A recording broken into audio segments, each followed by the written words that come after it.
In today's video, I'm going to teach you how to manage two-step verification in Jira. By the end of this walkthrough, you'll know exactly where to go in your account and what to look for, so you can turn two-step verification on, review it, or make changes whenever you need to. First, start by signing into your Jira account in your web browser. Once you're on any Jira page, look towards the top right corner of the screen. There, you'll see your profile icon. This might be your initials or a small avatar image. Click on that profile icon to open a small drop-down menu with several options related to your account. From this drop-down, select the option labeled Account Settings. This will take you out of the project view and into your broader Atlassian account area, where you can manage things like your profile, preferences, and security. Give the page a moment to load, and you should see a menu or a set of tabs along the side or top of the screen. Now, look for the section called Security.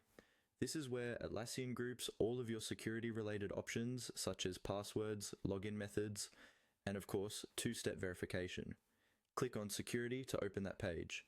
If you have multiple products under the same Atlassian account, remember that these security settings usually apply to your entire account, not just Jira, so changes here affect how you log in overall.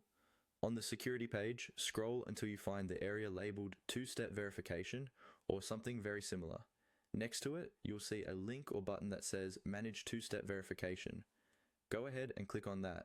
This is a central place where you can enable, review, or adjust your two-step verification setup. Once you click Manage, Atlassian may ask you to confirm your identity, typically by re-entering your password. After that, you'll be guided by on-screen prompts.